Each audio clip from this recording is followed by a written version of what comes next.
The moment Imani stepped onto the executive floor with a delivery bag on her shoulder, the air changed. Men in tailored suits glanced at her, then looked away, as if she didn't belong in the same space. A few smirked. No one spoke. Richard didn't bother lowering his voice. Did security start letting anyone up here now? Quiet laughter followed, safe behind money and titles. Across the room, phones buzzed and tension climbed. A billion-dollar deal was minutes from collapse. Imani stood still, absorbing the humiliation while everyone pretended not to see it. What they didn't realize was this: the woman they were mocking was the only reason that deal was about to survive. Comment and tell us where you're watching from. And subscribe for more powerful stories that demand to be heard.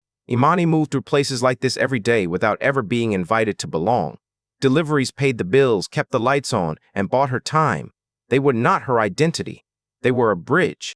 Imani Walker had learned early that in rooms built on power, calm was often mistaken for weakness and silence for permission. The building itself enforced that lesson. Glass walls reflected status. Private elevators separated importance. Even voices changed as floors rose, growing quieter, more controlled. When Imani passed a reception desk, she was barely acknowledged. A badge scanned. A glance flicked past her shoulder. The message was subtle but clear: move through, don't linger. Inside the executive space, pressure thickened the air. Evelyn Harrington paced near the conference table, phone in hand, every step measured. The deal with Sheikh Khalid al-Nasir had taken months to reach this point, and now it was balanced on minutes. Evelyn's authority was undeniable, but so was the strain of knowing that one wrong move could undo everything in front of people who expected certainty. Not everyone carried that weight. Richard Coleman sat back, comfortable, observing the tension like entertainment. He had learned that confidence, when backed by the system, rarely faced consequences. His presence didn't demand attention, it assumed it. And the room responded the way it always did. At the far end of the table, Thomas Reed reviewed documents, eyes scanning clauses and timelines. His tone stayed professional, controlled. Doubt followed him quietly, settling wherever it found an opening. The idea of improvisation unsettled him, not because it was risky, but because it shifted control to the wrong hands.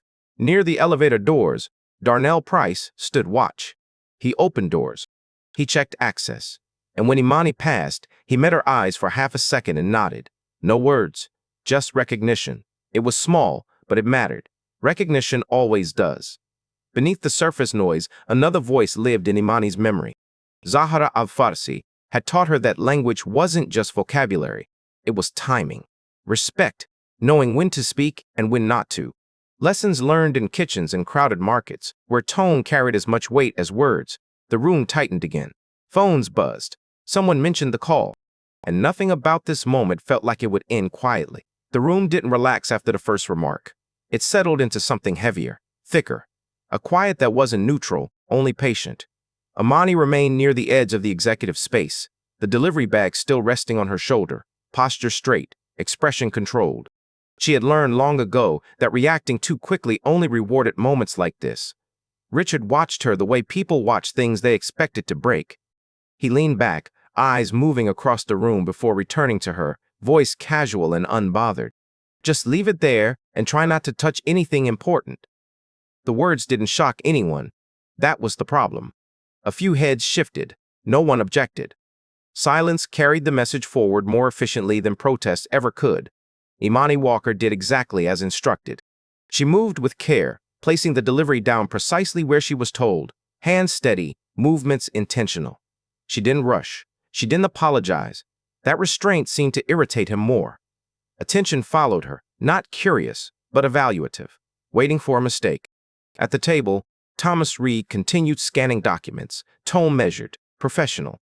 He didn't look at her when he spoke, didn't need to. This negotiation is too sensitive to involve unnecessary variables. The line carried authority without volume. It sounded reasonable. That was what made it dangerous. Imani recognized it immediately, the kind of doubt that hid behind procedure, the kind that closed doors without ever naming why. Evelyn Harrington stopped pacing. Her phone buzzed again, harder this time, as if urgency itself had weight.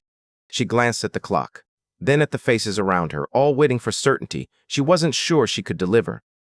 We do not have room for mistakes today. It wasn't aimed directly at Imani, but it didn't need to be.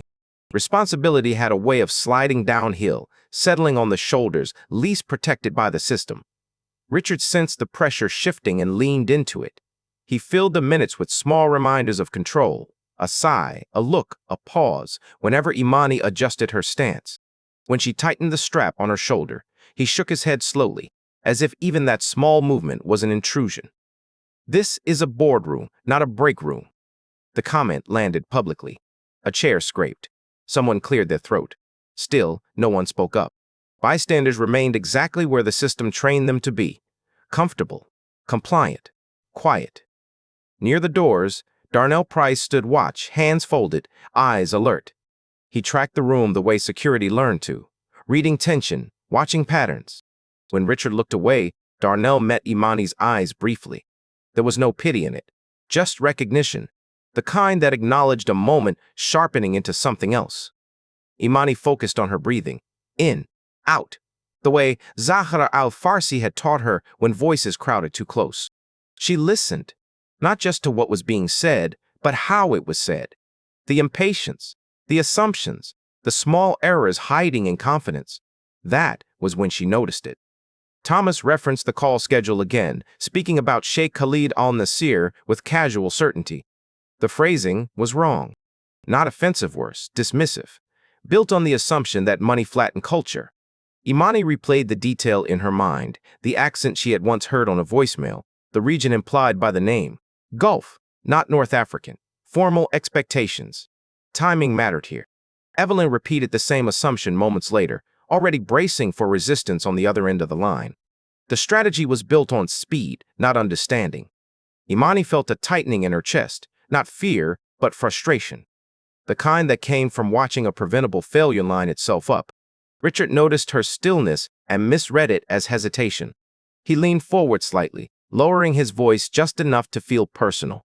"You can go now." It was meant to end the moment, to erase her from the room, to return everything to order. Imani didn't move. Phones buzzed again.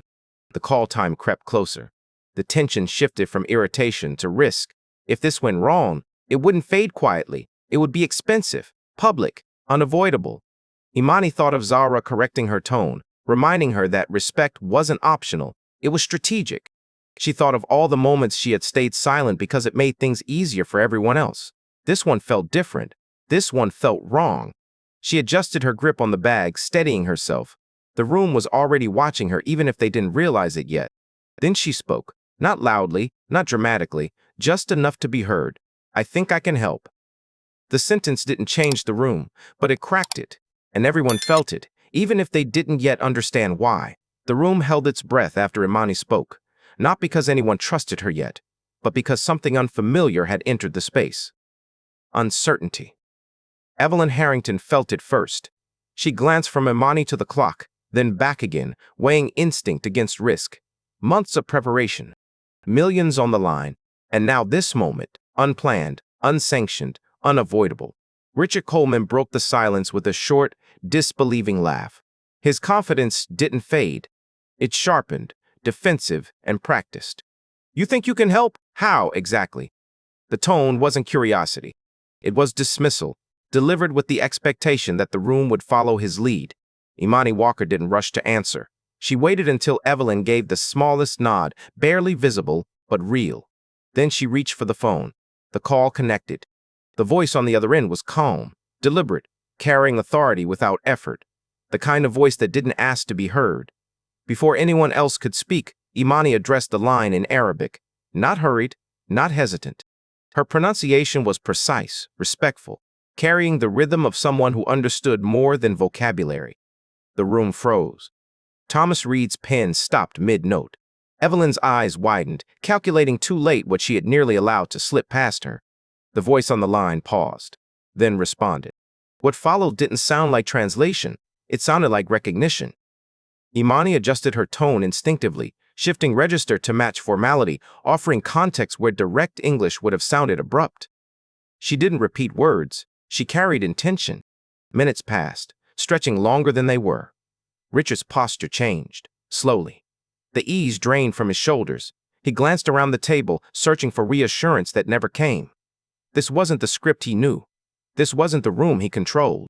Thomas leaned forward, finally unsettled. Wait, what did he just say? Imani continued without looking at him. She clarified concerns about timelines, corrected an assumption about payment terms, softened a phrase that would have sounded aggressive. On the other end, Sheikh Khalid al-Nasir listened, asked questions, pressed once, then stopped. The shift was visible now, the kind that didn't announce itself, but rearranged everything underneath. Richard tried to reclaim ground, voice tighter this time. We don't need commentary. We need accuracy. The line fell flat. Authority had already moved. The sheikh spoke again, slower now, thoughtful. He asked who had been speaking. Evelyn answered instinctively, naming Imani's role as if that explained everything. There was a pause, then a quiet exhale. Imani felt it before anyone else. The change in temperature, the way power leaned closer instead of pushing away. She mentioned her grandmother only when asked, briefly, without performance. Zahra al-Farsi's lessons lived in her tone, not her explanation. On the other end of the line, the sheikh responded, not with surprise, but respect. He referenced a city, a market, a phrase used only by people who knew where it came from. Recognition settled into the room like weight. Richard stood now, color draining from his face. The confidence that had carried him all evening collapsed into calculation.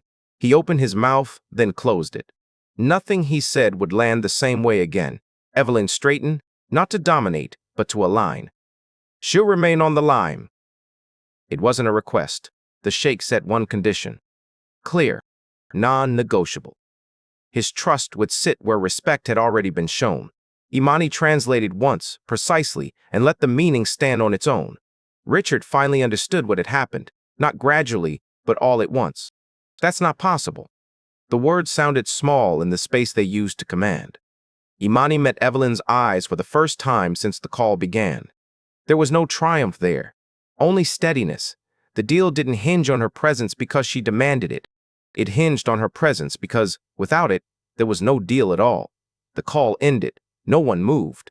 The balance of power had shifted, and it wasn't shifting back. And whatever came next, no one in that room would ever look at Imani the same way again. The call ended, and the silence that followed felt heavier than anything that came before it. No one rushed to speak. No one needed to. The room had already shifted, and everyone knew it. Richard Coleman gathered his paper slowly, hands no longer steady.